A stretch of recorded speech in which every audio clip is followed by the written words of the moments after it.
University and got PhD from GSU, Mississippi, USA. He has 24 years of experience in teaching. He taught various UG colleges of Bangalore, Tumkur, Kuvempu, Davangere and Mysore universities. He has published many research articles in various reputed national and international journals. He presented 40 plus papers in various international and national conferences. He has been chaired in various seminars and workshops, delivered number of public speeches and YouTube lectures. He is a member of various national organizations and universities. Present position, Special Officer in Department of Collegiate Education. So on behalf of our college, I would like to welcome you, sir.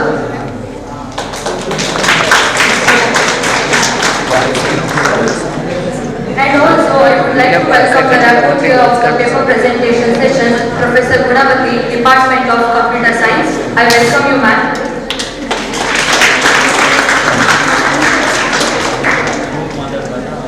Now I hand over this session to Dr. N.G. Prakashan to instruct presenters about paper presentation.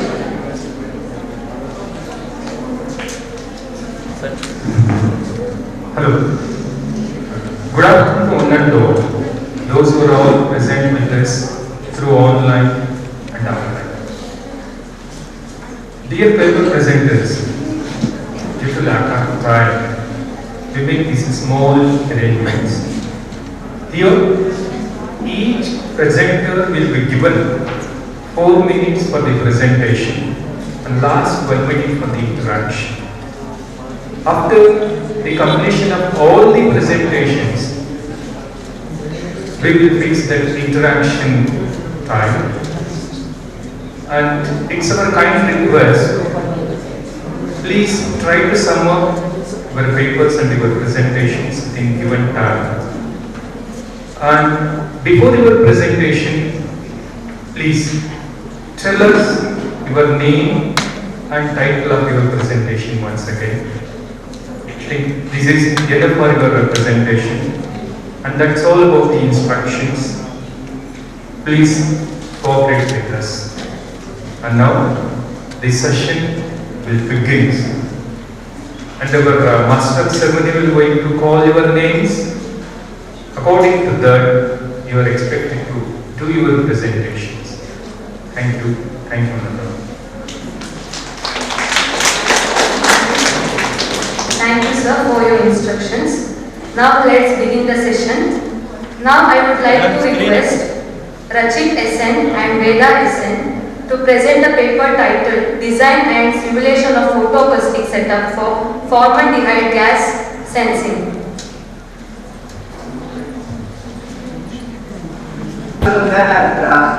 My name is Rachit SN. I'm a PhD scholar at the University of Hassan, Belgium, and today I'm going to talk about the work that I have done back home in India when I was working as an assistant professor in an engineering college. It is the design and simulation of photoacoustic setup for formaldehyde gas detection.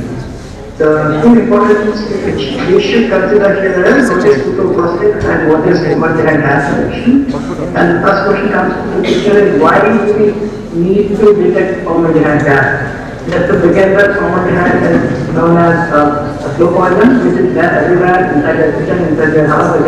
It's being released from plywood, it is being released from plastic, seeds, etc., and even inside your car, dashboard, your leather piece, etc. It's the dangerous gas which causes cancer. And what is this photoacoustic setup? Photoacoustic basically is a generation of sound material when it is exposed by light. It was discovered by Alexander Graham in 1880s. And before jumping to how the photoacoustic setup for gas detection works, I just would like to show a brief light matter extraction. What are the different consequences of the light matter extraction? To jump into details, just imagine a photon being interacting with an atom, then we might have chemical reaction. We might have radiative combinations, we might have plasmonic vibration, or we might have heat. By the end of it, because of this heat, we might have rounding motion of atoms, we might have diffusion of heat, or even we might have phase transition. If all this doesn't occur, then we have something known as the expansion and contraction of the molecules or the atoms, and we can use some methods to measure the expansion and contraction. Generally, if you look into deeper into the molecule, let us take an example of one molecule and just imagine that you are giving a pulse light whose expansion, whose duration is equivalent to the expansion and contraction of the molecule which we are interested in. Generally, because of this, the molecule will absorb the light and it will expand and contract. And due to which we will have pressure waves, and because of this pressure wave, the acoustic waves are generated, and with the help of a suitable microphone, we can detect this. And in general, there are two ways to realize pressure fluctuation or acoustic wave. One is modulated, and second one is pulse excitation. Whereas hiccup shock, this should be modulated according to expansion and contraction signature of the forward head. And also, the photoacoustic signals are very weak and should be enhanced to be detected by a microphone.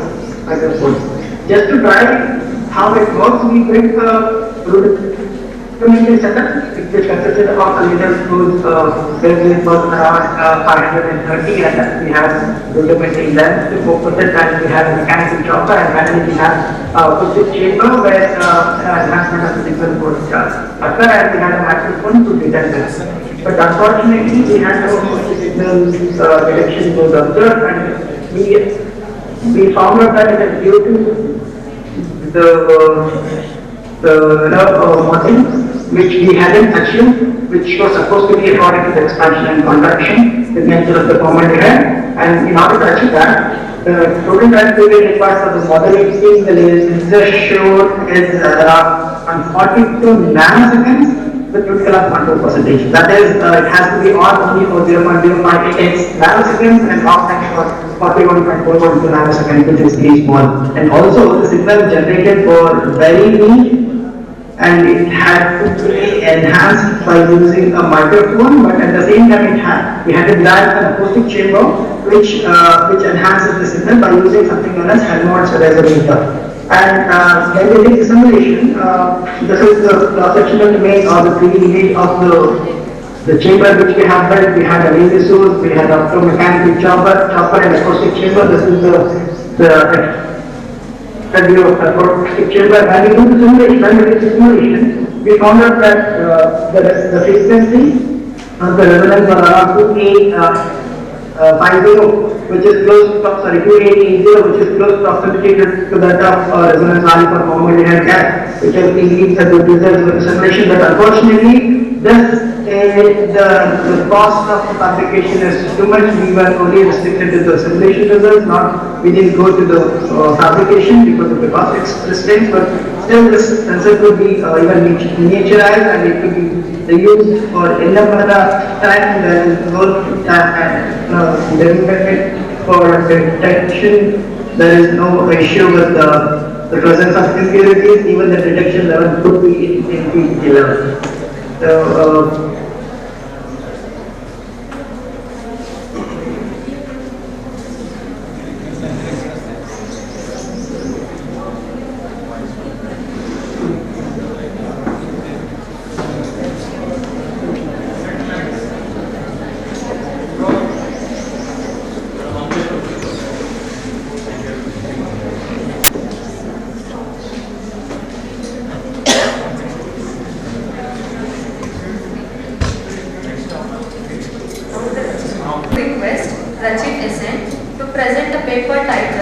Mondrian paintings by large area organic light emitting diodes.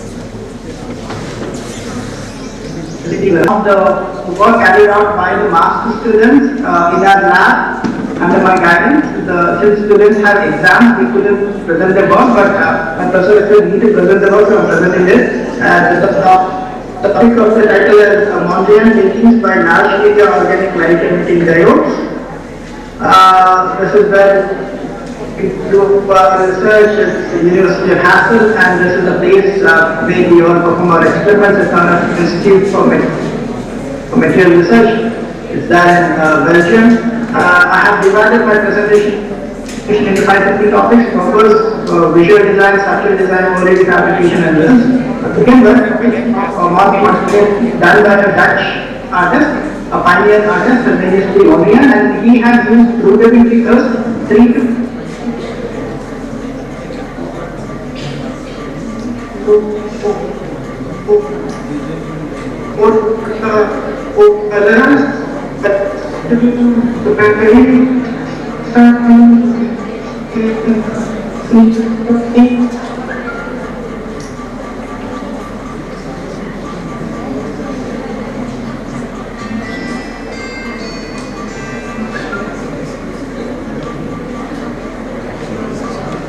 of aluminum and center. This is how the device looks like.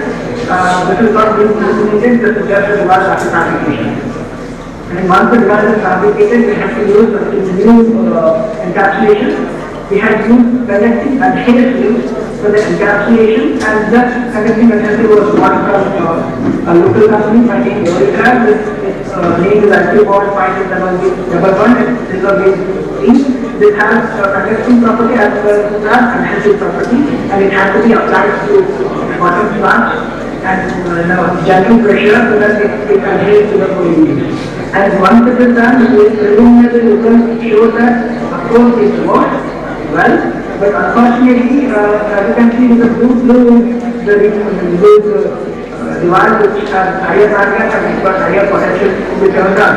And there was some issue with the encapsulation also. As you can see here, we have some issue with degradation. You can clearly see here the aluminum foil which was deposited on top of the organic layer is started to degrade. That means they started to oxidize, as you can see in the microscopic picture. They started to oxidize, and once they start to oxidize, then the device will not work. We believe that whatever the adhesives which we are using at the corner, conducting adhesives, they have no oxygen barrier capacity. And since it has no oxygen barrier capacity, oxygen will easily permeate into the system and to react with the aluminum. So to tackle that, what we did was use epoxy encapsulation. That means all the top layer was covered.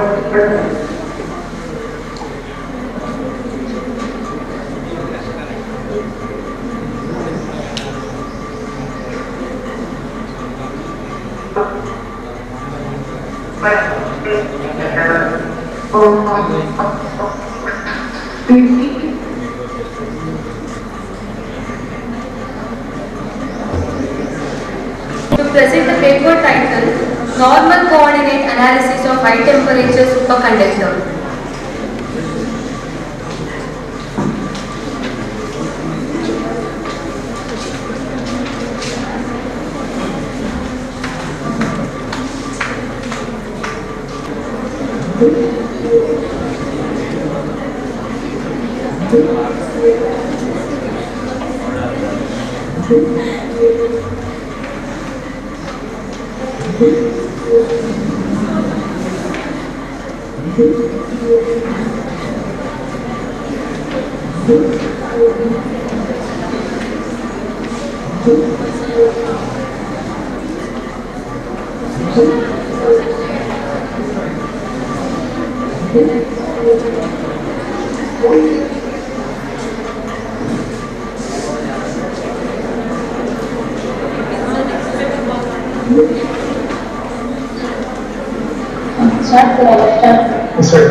Dr. K. Sonamuthu, Associate Professor and Head of the Department of Physics, JNR, Port Blair, Andaman Nicobar Islands.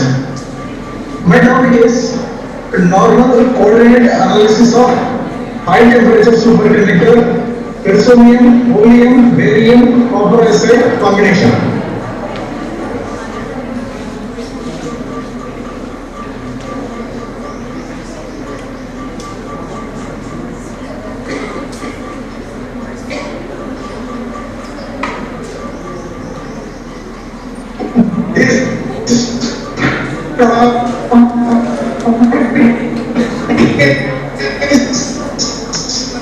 A review on synthesis of carbon nanotubes and its applications. Government Science College, Bangalore. I am presenting a paper on synthesis and characterization of TA42 and TA42 doped PVA films. This is the Sol-Gel process. We have prepared the TA42 films and nanoparticles by Sol-Gel method It is a solution-based method which involves the precursor material dissolved in solvent and then it undergoes hydrolysis and polymerization processes to get the soap. From this soap we can make the thin film either by spin coating method or thin coating method. And this is the spin coating method. We have to take few drops of the soap and we have to spin it with a high speed to make the thin film.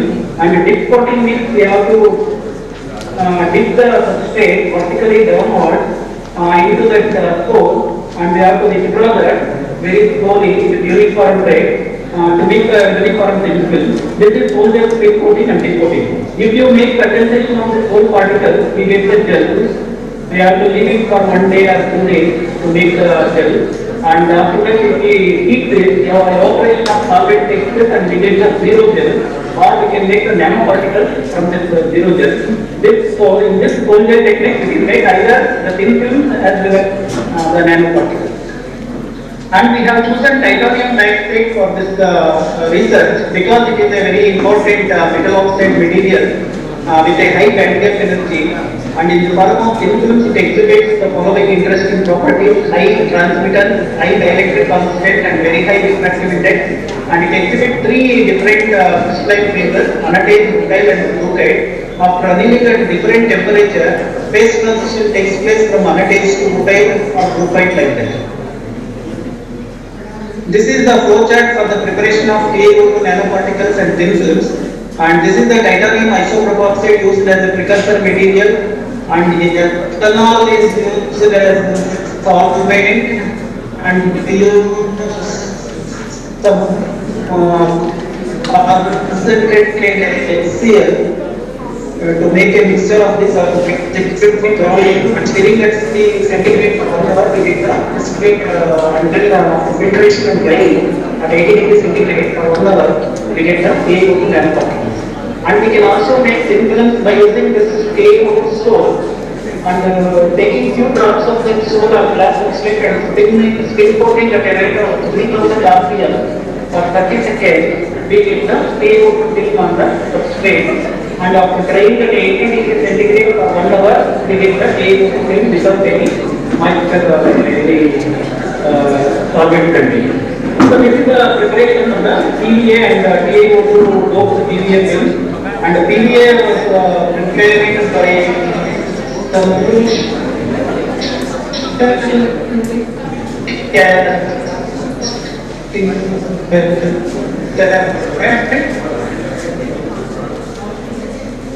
One gram of PVA with molecular impact 1000 milligrams and using a microvalence we weighed it and taken in a 50 gram of oxide at a temperature rate we have still we get white plate and taking a kind of some glass plate we have to do one day operation of the solvent in that and we get a pure PVA layer film. And we can also dope this with TiO2 and small quantity 5 milligram TiO2, 10 milligram and 15 milligram. Like that we have doped this PVA with the TiO2 nanoparticle. After running it at 500 degrees centigrade, we got anatase phase of TiO2 that is moved with PVA and we have studied this oxidant property. This is the extra of PVA and TiO2 doped PVA film. Here refers to PVA, it shows amorphous because no peaks are observed in this, it is an amorphous material and TiO2 is this one, B. So it is exhibiting anatase phase because of reading at 500 it will be okay, after 350 and higher temperature. So this refers to all our anatase phase and this is semi-range of TiO2 nanoparticles annealed at 500 degrees centigrade for 2 hours in air and PVA film. A refers to TiO2 nanoparticles annealed at 500 degrees centigrade. We can see that there are spherical grains there and the agglomerations are formed in this. Therefore, we don't know exactly the crystalline grain size because of more agglomeration in this. We can see some crystallines in this. And the second one is the morphology of the PVA film. You can see so many pores in this. It is a porous nature So that is also observed in terminate. And this is optical transmittance spectra of TiO2 film. You can see that transmittance is approximately 90%, so it is a very good film with high transmittance. And we can see that in the visible region from 400 to 800, the transmittance is maximum. And this, from the transmittance spectra, it is clear that it is a transparent. And we have studied the variation of refractive index of the film with wavelength by using Swann model technique. That means the envelope technique. By envelope technique, we measure the film thickness as well as the refractive index of the film. And the film thickness was approximately 145 nanometer. And refractive index of the film is 2.132 at 550 nanometer. So we see that the refractive index gradually decreases with increase in the wavelength. And this is FKF spectra of TiO2 and TiO2 goes to TVA film. We can see that this dark colored line indicates TVA, FKF of TVA, and red one indicates pure TiO2, and other colors refers to the doping loss of TVA with the TiO2 nanoparticle. And you can see that the peak corresponding to 3150 and 3450 per centimeter refers to bonded OX stretching vibrations of TVA.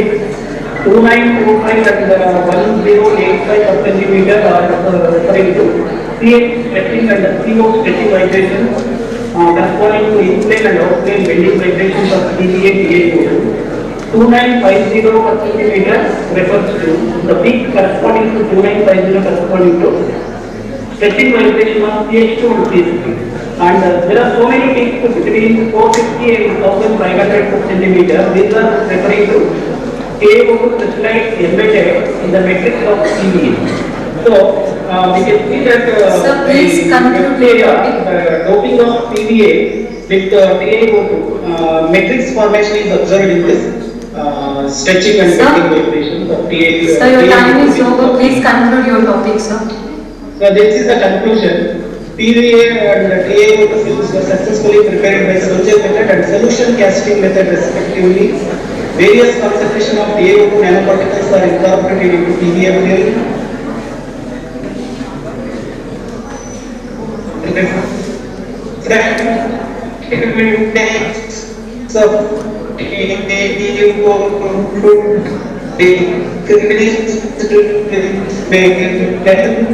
Yes, regarding the bonding of TiO2 with TVA filtering, and this TVA films doped with TiO2 serves as a direct material. By doping of TVA with TiO2, we make a still better direct material for regarding the application. Thank you, sir. If you have any question, you can ask me. Thank you. Irradiation effects on ultra high molecular weight polyethylene. Working as assistant professor in Government Healthcare College and Teaching Center, Opajinara, Shimoga. My research paper title is High Energy Electron Beam Radiation Effects on Ultra High Molecular Weight Polyethylene. Okay? So, and we know that it's a quite interesting work. Polymers are generally macromolecules because of large number of big molecules, and monomers are added together in large number in order to have a long time, and radiation effects in polymers is quite interesting area of research because polymers are we are using them everywhere. In almost all water we are using them, and after use, what to do with those used polymers? That's a big question because serious threat to the environment and as a hazardous reason, radiation treatment of polymers becomes quite essential. So, radiation treatment is people work with polymers and radiation with two intentions. The first one is in the low radiation dose area, just to improve the polymerization as well as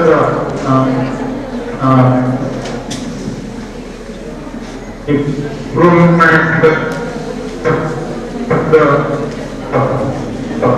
characteristics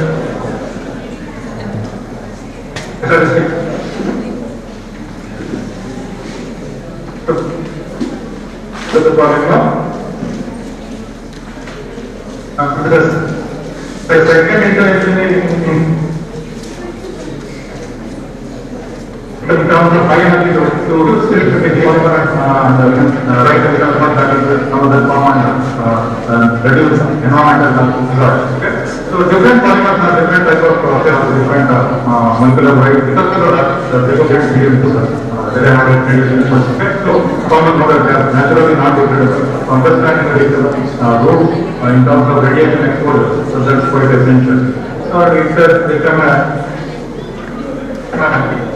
for applications in many areas such as electrical industries, textile industries and even biomedical usage. It's a very good polymer compatible with our human body also in many implant replacements. So we use this anti molecular weight polyethylene.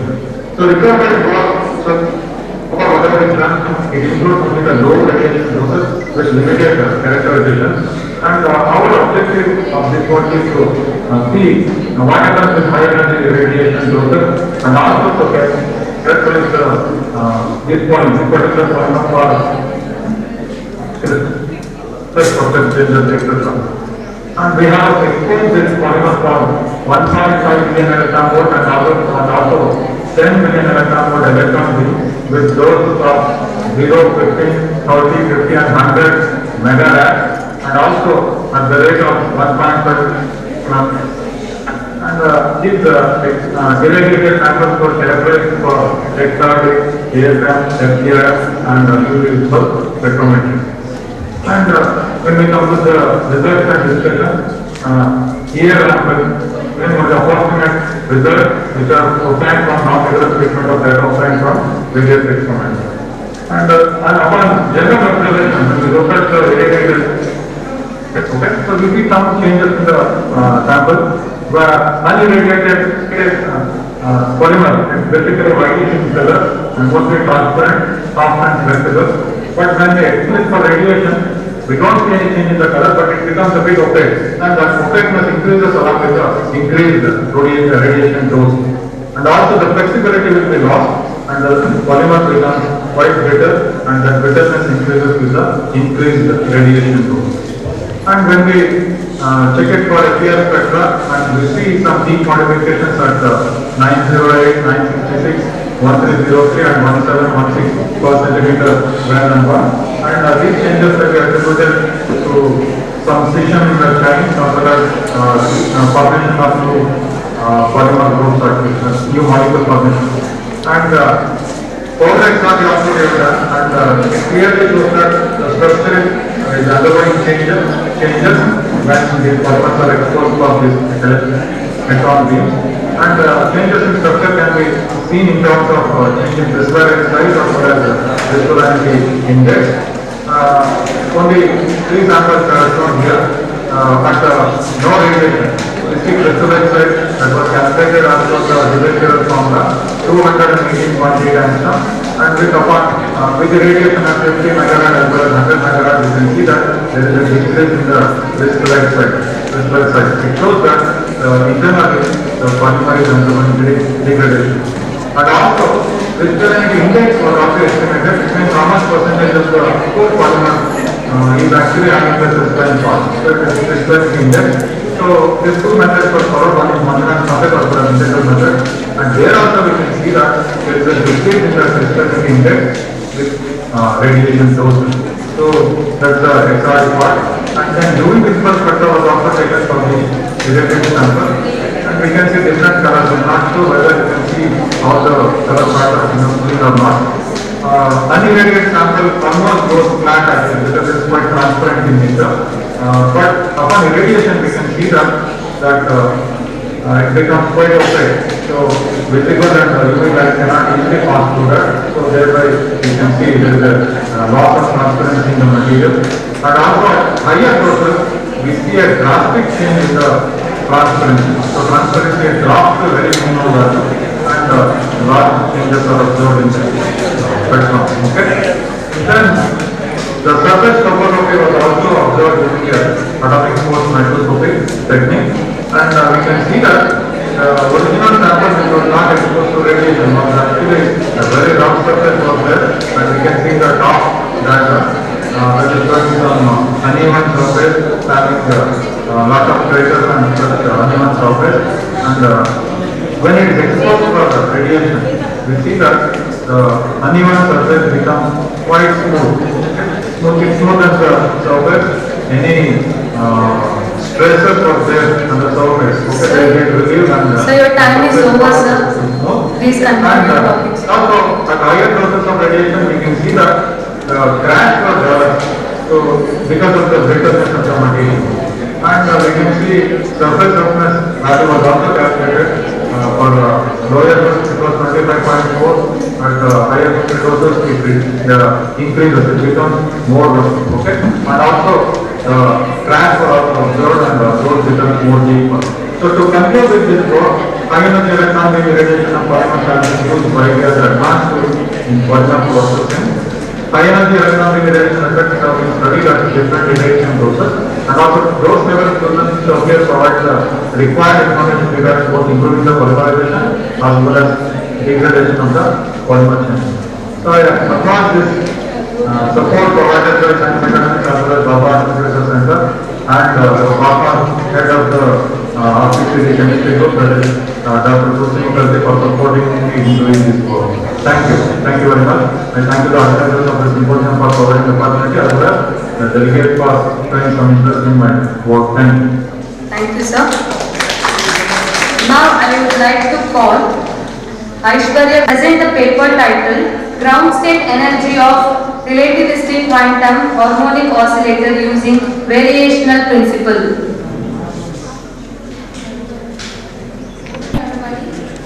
So today I am going to present a paper on ground state energy of relativistic quantum harmonic oscillator using variational principle. So there was a time when classical mechanics had answers for all the questions around us, but then problems arose like black body and others when classical mechanics was a complete failure. Like when it comes to microscopic domain or in relativistic speeds, classical mechanics became a complete failure.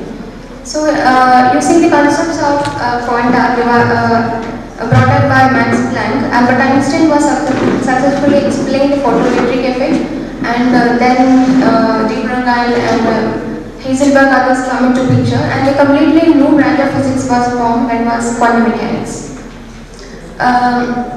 Using de Broglie hypothesis, Schrödinger formulated his wave equation, and using that we were able to solve problems like hydrogen and all. But an exact solution for all these was not, for every problem, Schrödinger equation could not get exact solution, though we have to go for approximate methods, and there are so many approximate methods like WKB approximation, variational method, perturbation theory, etc. Along with that, another problem arose in theoretical physics, which was a special branch was formed in physics, which was special theory of relativity given by Albert Einstein to deal with the relativistic speeds. So scientists were in search of, or they tried to combine these two branches so that they can speak about microscopic particles moving with the relativistic velocities. And in my paper, I am going to discuss about the ground state energy of a relativistic quantum harmonic oscillator using one of the approximation method, which is the variation principle. And for that, I have chosen a trial wave function Gaussian, which is a Gaussian function, and where A is the normalization constant and alpha is the variational parameter. We have already normalized it and got the value as 2 alpha by pi the whole raised to 1 by 4. Now here, since we are considering a relativistic quantum harmonic oscillator, we use the relativistic energy expression, which is Px square c square plus m square c raised to 4. And now to incorporate the operator method, I have followed the instructions of B. Mirza, and I have used the coupling methods which he has suggested, and rewrote the energy expression as shown there. And now we have to use the variation method, and what variation method suggests is that while finding the expectation value of energy, what we are going to get is an upper bound for the ground state energy of our harmonic oscillator. So we have found out the expectation value of our relativistic energy expression, and following the usual quantum mechanics steps, we will get an equation number 5. We have substituted normalization function also. I am skipping the steps due to lack of time. Now we have to find out the variation parameter alpha. For that, we have to minimize our equation with respect to energy expression with respect to alpha, and doing so we get the parameter alpha as m omega by 2h cross, and substituting that back to a relativistic energy expression, what we are going to get is the ground state energy of an upper bound to the ground state energy of the relativistic quantum harmonic oscillator. And in the next case, we introduce another variation parameter b to our trial wave function which we have chosen, and that will be variation parameter. That here we are using two variation parameter, that is a and b. Then the Gaussian function becomes I of x equal to a e raised to minus ax square plus bx square. A is the normalization constant and a and b are the variational parameters. Now, as said earlier, we will get the expression for the relativistic energy as shown in equation number 9. Then again, we assume that energy is sharp, that's delta W equal to 0. Then we will get, after substituting, we will get the equation number 10. And to find the variation parameter A and B, we will minimize the energy with respect to A and B. And after minimizing, we will get the value of A as m omega by 2h cross, and the variation parameter, the added variation parameter B as 0. That means that the addition of a variation parameter doesn't alter the energy of a ground state energy. Then after substituting the values of A and B, we will get the upper bound ground state of a relativistic harmonic oscillator as in equation 12. Then after expanding equation 12 binomially, we will get the equation number 13, and it is clear that the relativistic energy is decomposed into rest energy and the non-relativistic energy and the relativistic correction. Then for concluding, we have chosen two different trial wave function and extended the variational method to relativistic quantum harmonic oscillator, and it is found that the ground state energy is same for both cases in the wave function, and it is exactly matching with the solution available in literature. And it is seen that the addition of variational parameter doesn't alter the ground state energy. This method may be used to estimate ground state energy of similar relativistic functions or systems. Then we thank Dr. T. Shivalingaswamy for his valuable suggestions and fruitful discussions. Then we have referred the following papers. That's all. Thank you. Thank you. Thank you for the presentation. Now I would like to call Shashank Rao from St. Philomena's College, Mysore, to present the paper titled Eigenenergies of a Relativistic Particle in an Infinite Range Linear Potential Using WKB Method for Different Boundaries.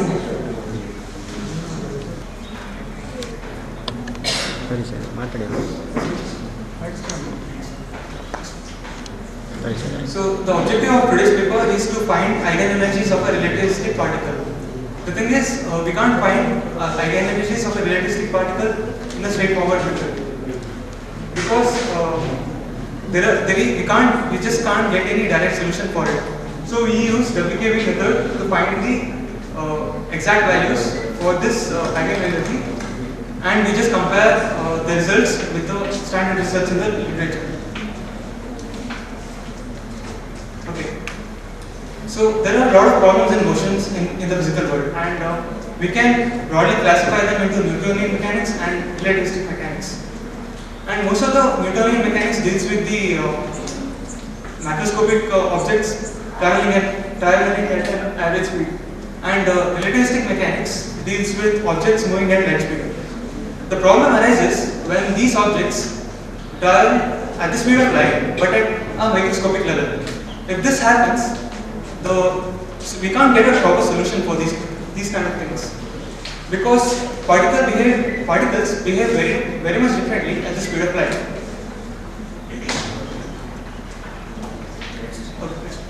So in order to get the solution for these kinds of particles, we use Schrodinger's equation. So we use the Schrodinger equation to get the exact solution for relativistic particles.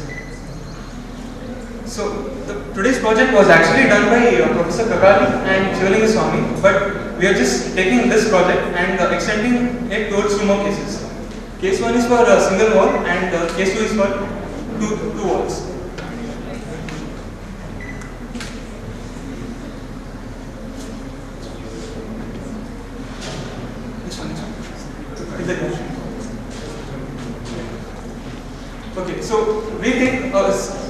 well potential of in that manner with turning points at x1 and x2. We can find the equation, Schrodinger's equation at the curve by applying the summation in that manner. The equation 1 is the Schrodinger equation in which we applied the effective energy and the effective potential. Here, after substituting the effective energy and the effective potential, we get the momentum of the particle. I'll actually skip most of the mathematical parts because it's too lengthy for the discussion. We'll just keep going. So, in between x1 and x2, we take the curve and we take only some part of it, maybe near x1 or near x2. And since we are taking such a small portion, we can take the curve to be a straight line and we can get the slope of the equation in the form of y squared mx plus c, which was shown in the previous slide. And we apply that to the Schrodinger equation in order to get the first equation over there. So we can rearrange that equation to get d square psi y by dy square minus y of psi by psi of y. This equation is actually a solution of an Airy function. Now, and also in these classical turning points, we get the momentum to be p of x square is equal to so and so. So we apply both this Airy function solution and the momentum into the Schrodinger equation of the refractive wave approximation in order to get this equation. We'll just skip this one. Next one. Graph. This is a graph. Okay. So after applying the momentum and the Airy solution part, we get that big solution over there. So what we do here is we take the LHS and the RHS part of the equation and substitute into Octave. Octave is a graph. It's a graphing software. So we get the graph to be in this manner.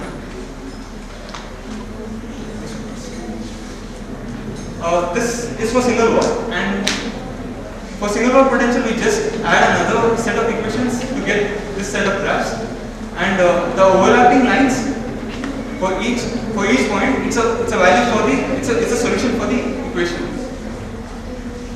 So in this table, in the first part we have the non-relativistic solutions, which is the value we get for non-relativistic particles, and in the first one we have the relativistic ones. The third table is for the relativistic particle with a single boundary condition, and the last one is for the double boundary condition. So we just found the solutions for this equation in both the particular cases, and we compared it with the existing solutions and found it to be very much close to each other.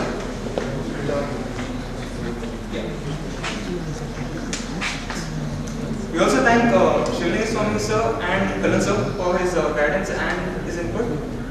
And also this is the references we made. Akhil E.J., St. Philomena's College, Mysore, to present the paper titled Additional Variation Parameter to Gaussian Function and its Effect on Ground State Energy.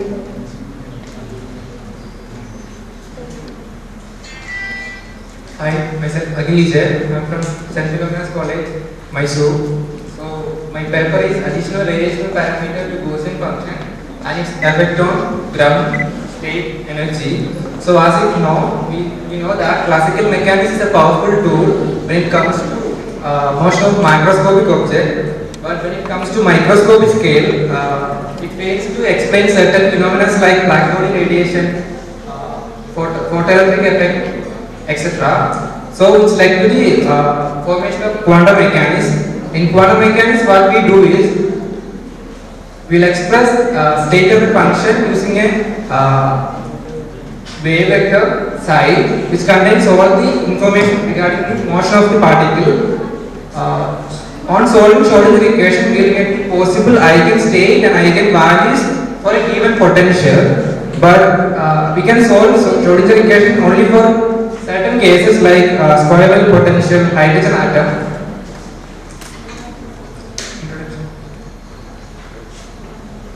But for majority of the cases, we cannot solve Schrodinger equation exactly. So we will go for approximation methods like WKB method, time dependent and time independent Schrodinger equation, and variational method. here what we are trying to do is we will explain,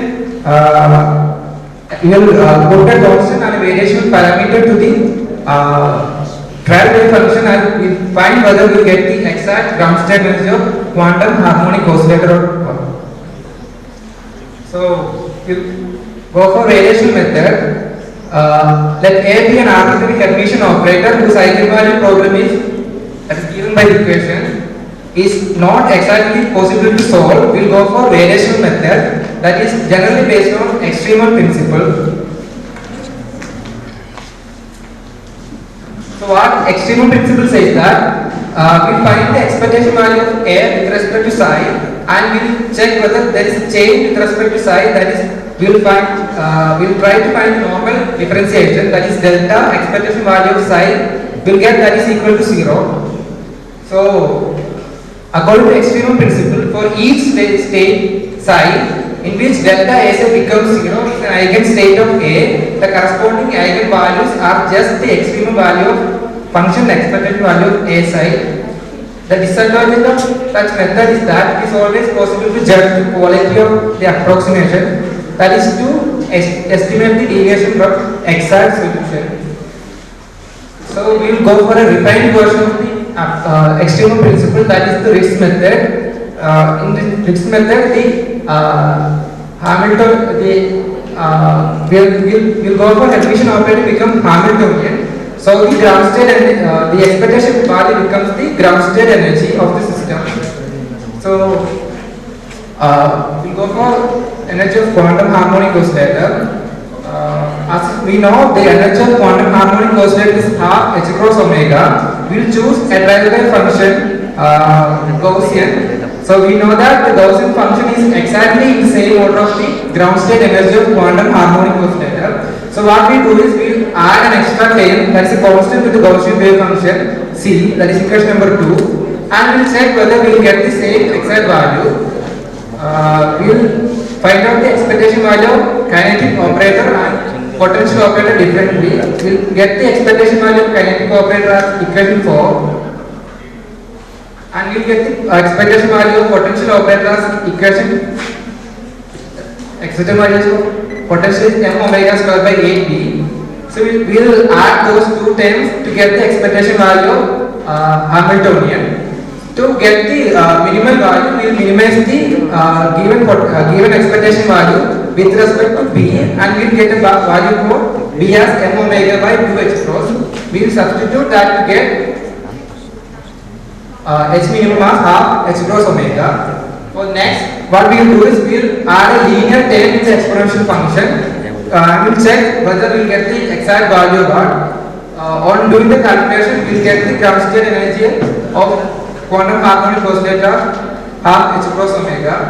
So on conclusion, what we get that in the present method we have chosen different trial wave functions for the harmonic oscillator problem and verified the addition of constant to the exponential of trial wave function doesn't induce any change in the ground state energy.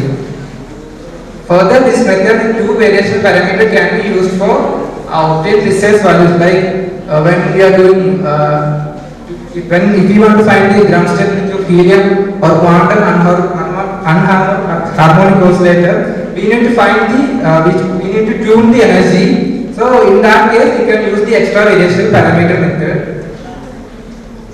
Further, we also thank Dr. Sami for his valuable suggestions and fruitful discussions. These are we those. Thanks.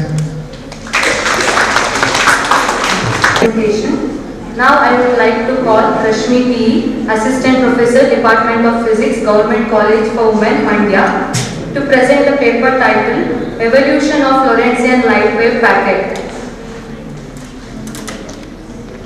Rashmi P, Assistant Professor of Physics, Government College for Women, Mandya. In this paper, we are going to discuss the evolution of Lorentzian light wave packet.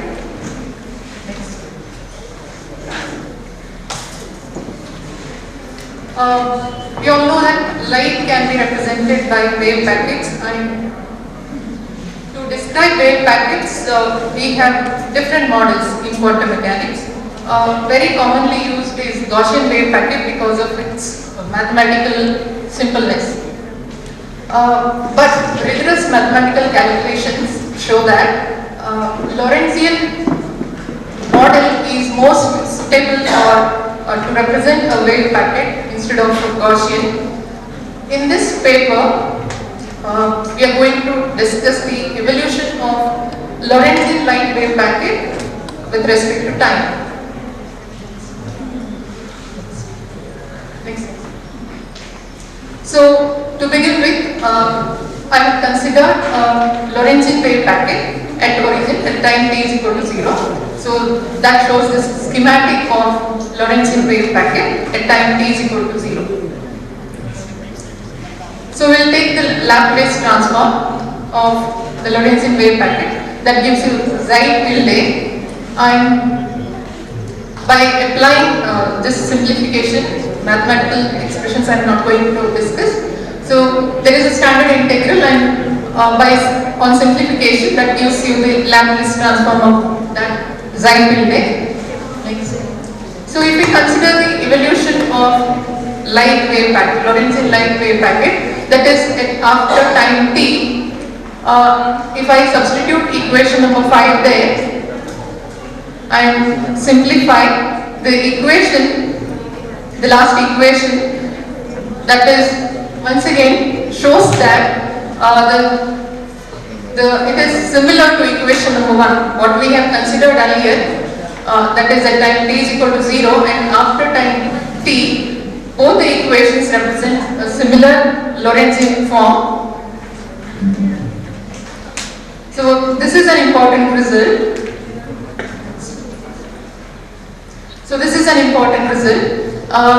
That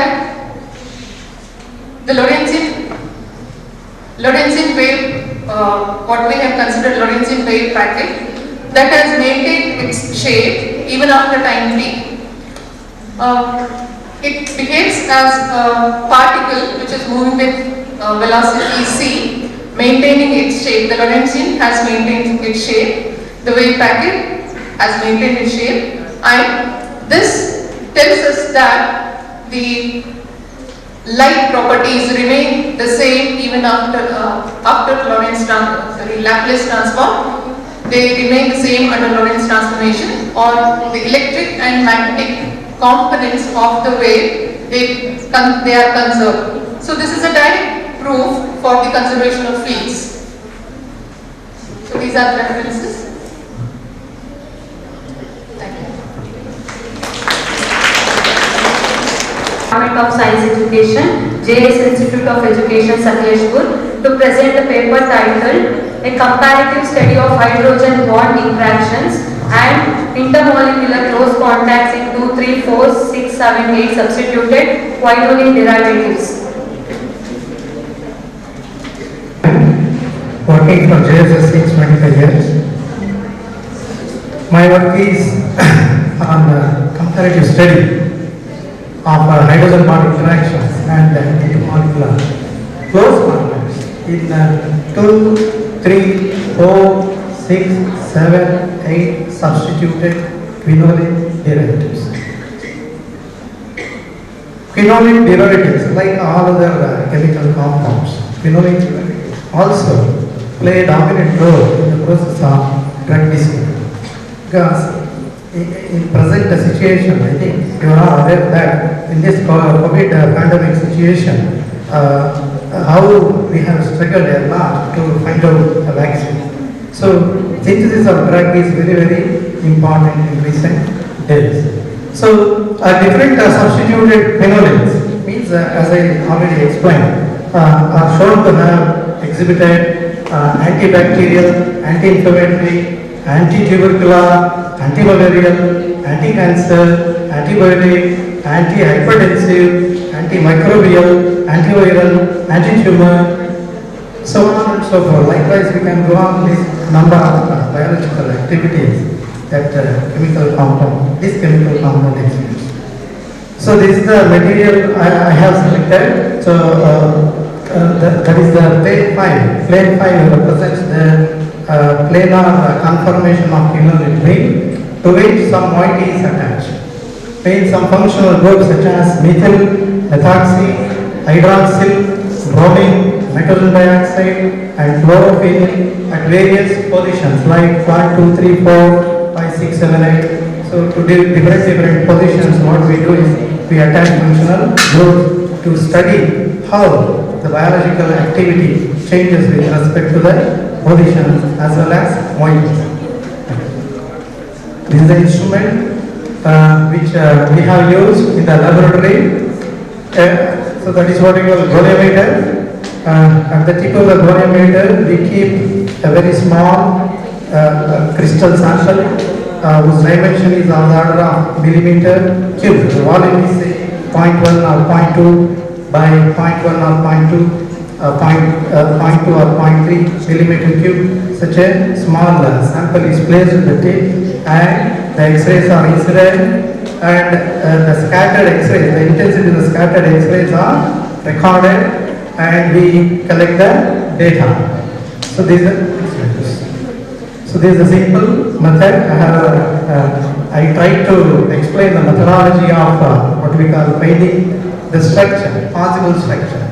True possible structure means it is very close to the original structure.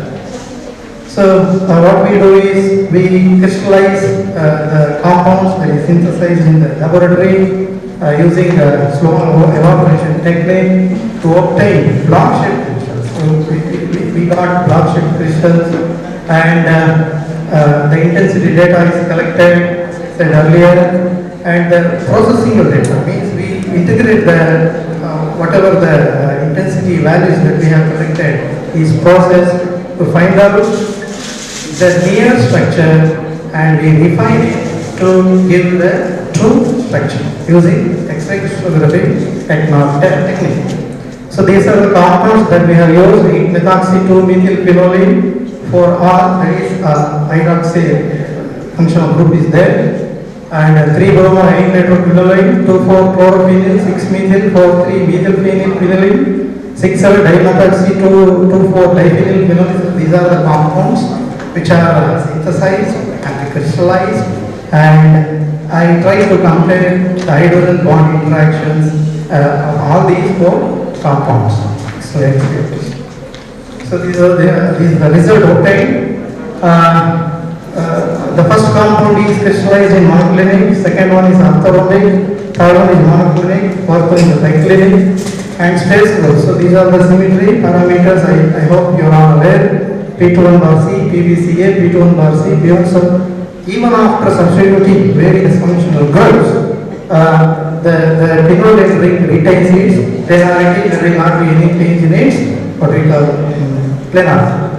And the first compound exhibits OHO and CHO hydrogen bond interaction, second one exhibits CHO, third one CHCl, fourth one CHN and CHO hydrogen bond interactions. It all depends on the functional groups that are attached to the phenolic ring. So this is what we call hydrogen bond interactions and mineralization. So it is just an evidence. So you can see, I can ask, sir, is there, how can you say that such hydrogen bond interactions are there? So you can ask such questions. So therefore, this is the evidence. So the presence of hydrogen bond interactions can be shown with the help of what we call Ashfield surface. Ashfield surface is nothing but a space surrounding a molecule, and is used as a tool to find out the presence or absence of hydrogen bond interactions. Next. So these are called diagonal angles. Next slide please. So these are the diagonal angle values between plane 3 as I shown earlier and plane 5, that is phenolene ring, and plane 4 and plane 5 for A and B were in close agreement, showing that there is no change in the structure of asymmetric units contained in the unit cell of what we call compound 4. So next slide. So this is what we call fingerprint plots. Fingerprint plots are nothing but two-dimensional representation of the presence or distribution of the intermolecular contacts in a three-dimensional array. So this is what we call fingerprint plots. And compound 1 has got NH interactions, intermolecular interactions, OH, CH, HH. Second compound, same thing. Third one, NH and OH groups are intermolecular contacts are not present because of the absence of the corresponding Next slide, please. So this is the percentage of intermolecular contacts. We can also estimate the percentage, how much percentage that hydrogen and hydrogen have contributed. Conclude your topics. Yes, sir. Next slide. So this is the conclusion. Phenolic adapts conformation even after substituting a number of moieties, as I said earlier. The structures leading to what we call stabilized by OH4 CH4 CHCl CHF interactions, and major contributions for the formation of Hershfield surfaces are found to be HH in case of compound 1, 3 and 4, and OH in case of compound 2. Thank you. Thank you for the presentation.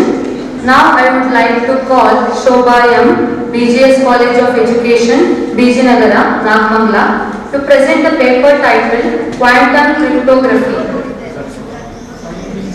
I'm Shobha, Assistant Professor, BGS College of Education, Adichunchanagiri University, Bijinagara.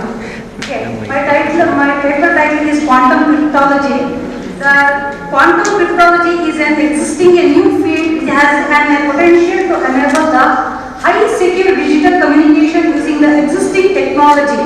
Quantum cryptography is an effort to allow two users of a common communication channel to create a body of shared and secret information.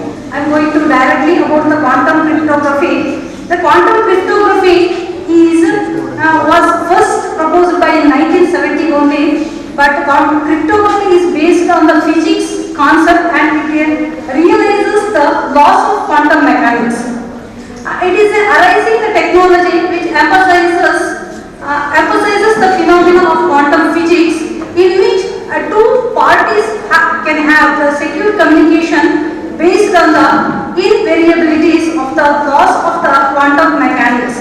So here, in fact, the quantum cryptography rests on two pillars of 20th century quantum mechanics: the Heisenberg uncertainty principle and the principle of photon polarization.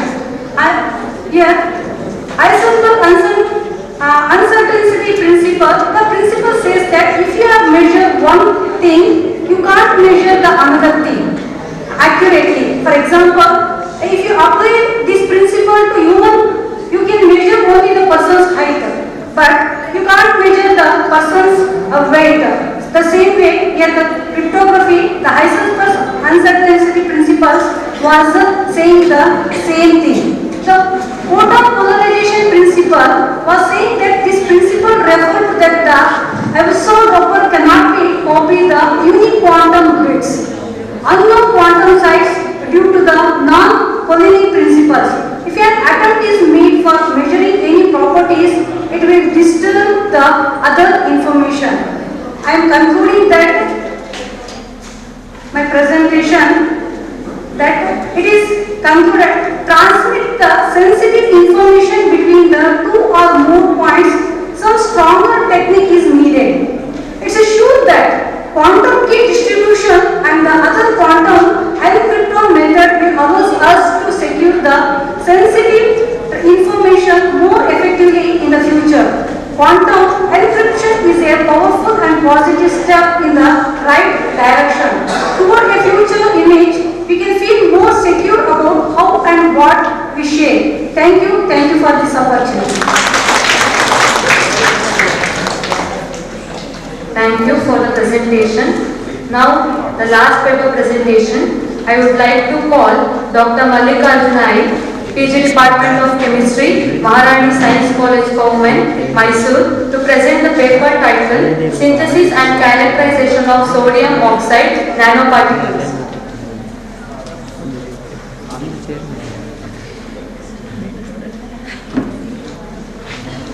Present over here. I am going to present a topic on a synthesis and characterization of sodium oxide nanoparticles. Next. The abstract of my work is we have synthesized nanocrystals of sodium oxide in many a case, and that nanocrystal was characterized by different characterization techniques like XRD, FTIR, XM, EDX and UV visible spectrum. Next.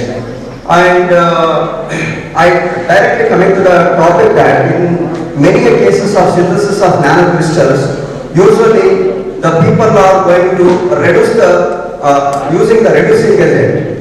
Here in our case, we have 100% adopted green synthesis of nanoparticle, one thing, and secondly, we have not used any of the costly and toxic solvents. So, next. In the synthesis of this sodium oxide nanocrystals, simply we have taken sodium nitrate salt, which is available in any of the PU level laboratories, and water is a green solvent. Mixing these together, we have kept in microwave oven, and it is subjected to the solution combustion method, and we have obtained a very fine crystal of sodium oxide. Even you people can also adopt this synthesis, and you can do even in the microwave oven if it is available in your home. Next. And we have very simple, we have characterized the sample by XRD, and the particle size have been determined by Scherer method and WX plot, and the particle size was found to be 44 and 46.53, which are very close to each other. Next. And this is the XRD peak. Next. And these are the XRD data which are obtained for the analysis of the determination of the crystal size, where we have obtained 44.0597 nanometer. Next. And this is the data which we have used for the WH analysis, where it has given slope and intercept. From the intercept value, we have calculated the crystal size by the equation of T is equal to K lambda by C. Next. And this is the WH plot. Next. And this is FTIR spectrum, where it gives you the right side peaks which are corresponding to the bending and stretching mode vibrations of the sodium oxide, and the values are given, and they are very corresponding to the sodium oxide bonding. Next. And this is UV visible spectrophotometer characterization. We have prepared various concentration of the solution, and we have taken the spectrum of that, and we have calculated lambda max from the peak. From the lambda max, we have calculated the energy band gap of the sodium oxide material. It is concluded that it will be a good candidate for the supercapacitor application. Next. And this is what we have used for the band gap, and the band gap is 5.478. Next.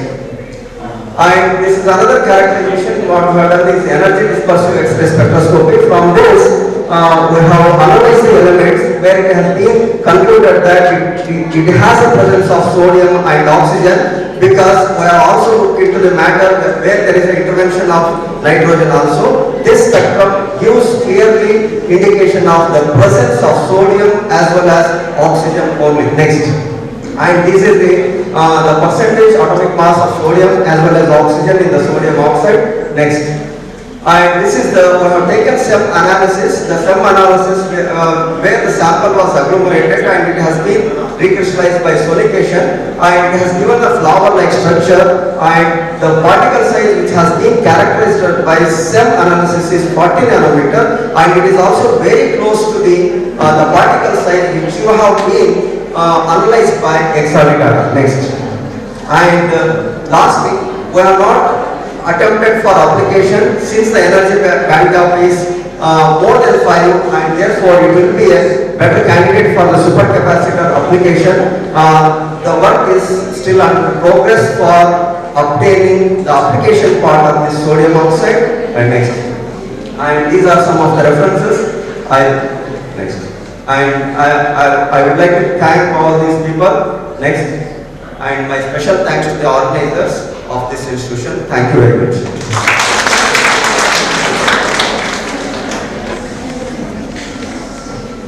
Thank you for your presentation. Now we are at the end of the paper presentation.